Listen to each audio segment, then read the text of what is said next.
transition que nous appelons tous de nos voeux est une transition de modèle économique, c'est-à-dire de rapport de production et de consommation. Le modèle dominant actuel peut être caractérisé par la mise en place finalement d'une logique industrielle de production et de vente en volume de biens et de services. Cette logique, elle va s'appuyer sur la production et la vente de services ou de biens standards, les plus standards possibles.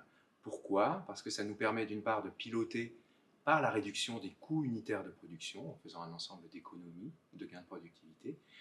Dans les faits, ça nous amène à piloter par la rentabilité. Alors, ce modèle, il ne faut pas qu'on l'applique uniquement ou qu'on le pense uniquement pour les acteurs de l'industrie. Il est repris par tous les acteurs économiques, y compris une association qui va développer des services d'utilité sociale, par exemple. Ces associations qui peuvent elles-mêmes être contraintes par la collectivité et la façon dont la collectivité a formalisé sa demande, a passé sa commande et a rémunéré le travail réalisé. On est tous pris dans ce modèle dominant. Ce modèle dominant, il pose notamment des questions sur la valeur, la façon dont on apprécie, on évalue la valeur créée.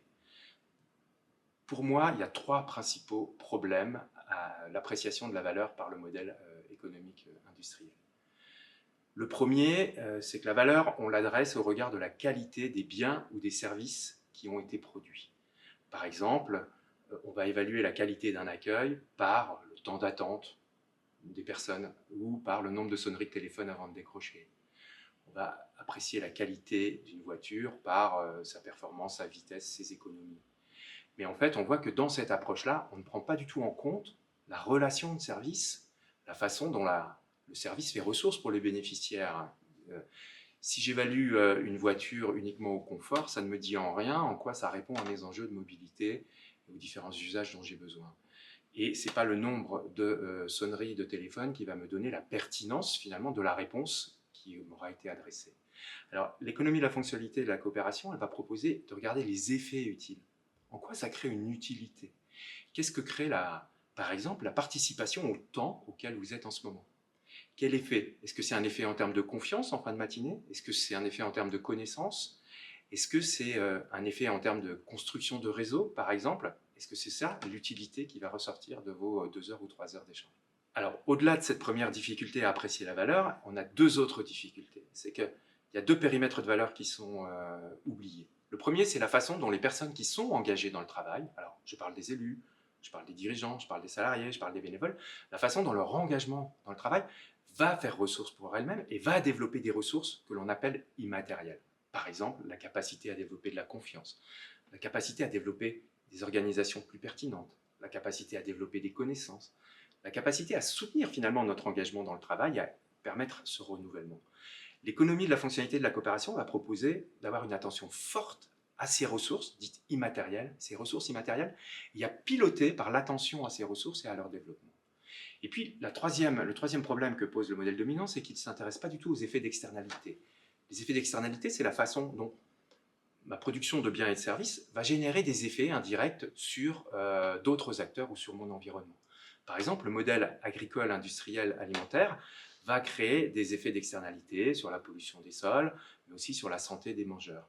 Comment on peut prendre en compte, prendre en charge ces externalités et en faire des éléments constitutifs de création de valeur ou de destruction de valeur, puisque dans certains cas, c'est de la valeur qui est détruite. L'économie de la fonctionnalité et de la coopération va vraiment proposer d'élargir le périmètre de la réflexion, et donc le périmètre des effets de valeur, aussi à ces effets d'externalité. Alors, pourquoi Athémis s'est engagé dans l'aventure de la fabrique des transitions?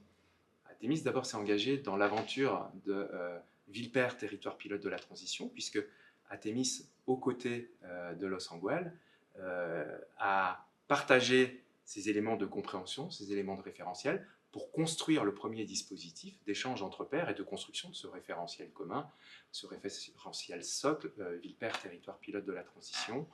Et en fait, c'est la suite et c'est le partage de ce référentiel qui a créé le mouvement de création de la fabrique des transitions. Donc, tout naturellement, on se retrouve dans la fabrique des transitions avec l'enjeu de continuer à dialoguer avec tous les acteurs, tous les membres et les partenaires de la fabrique autour de ces enjeux de transition économique à l'échelle des entreprises et à l'échelle des territoires, notamment dans la construction de nouvelles figures d'acteurs économiques qui sont les écosystèmes coopératifs territorialisés. Je fais le geste là comme ça, d'associer, d'articuler un ensemble d'acteurs dans une nouvelle configuration de relations, de conventions, pour produire de la valeur dans nos territoires et une valeur qui soit durable d'un point de vue social, environnemental et qui favorise des nouveaux modes de vie, des nouveaux modes de vie plus sobres et en même temps désirables.